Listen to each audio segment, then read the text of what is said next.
சிம்ம ராசிக்காரர்களுக்கு 2025ஆம் ஆண்டு ஒரு கலந்த பலனை தரக்கூடியதாக இருக்கும்.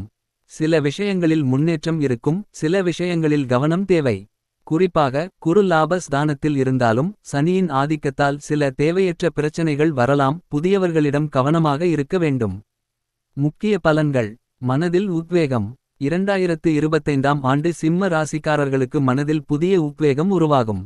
புதிய திட்டங்களைச் செய்ய உத்வேகம் கிடைக்கும். வேலைவாய்ப்பு.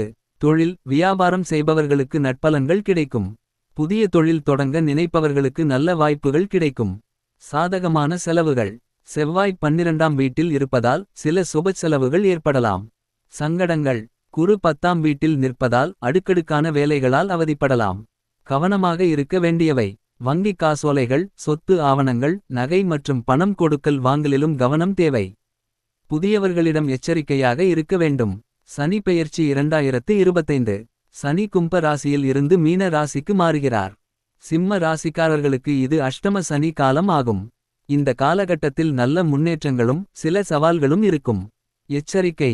எல்லா விஷயங்களிலும் முன்னெச்சரிக்கையுடன் நடந்து கொண்டால் எவ்வித பாதிப்புகளும் உண்டாகாது. சமூக பணிகளிலும் தொழில் வியாபாரத்திலும் கவனம் செலுத்த வேண்டும். உடம்பில் ஏற்படும் சிறு சிறு உபாதைகளையும் அலட்சியப்படுத்தக் கூடாது. முன் வைத்த காலை பின் வைக்காமல் வெற்றிகரமாக காரியஜயம் காண்பதில் வல்லவர் நீங்கள். சாதுரியமான பேச்சாலும் சமயோஜித புத்தியாலும் பழைய பிரச்சனைகளை தீர்ப்பீர்கள். கவனிக்க வேண்டியவை. புதியவர்களிடம் கவனமாக இருக்கவும். உடம்பில் ஏற்படும் சிறு சிறு உபாதைகளையும் அலட்சியப்படுத்தக் கூடாது. முக்கிய ஆவணங்கள் பணம் கொடுக்கல் வாங்கலிலும் கவனமாக இருக்க வேண்டும். சாதகமான பலன்கள். சிம்ம ராசிக்காரர்கள் மனதில் புதிய உற்சாகத்தை பெறுவார்கள். தொழில் துறையினர் தொழிலை அபிவிருத்தி செய்வதற்கான கடன் உதவிகள் கிடைக்கும். முன் வைத்த காலை பின் வைக்காமல் வெற்றிகரமாக காரியஜயம் காண்பீர்கள்.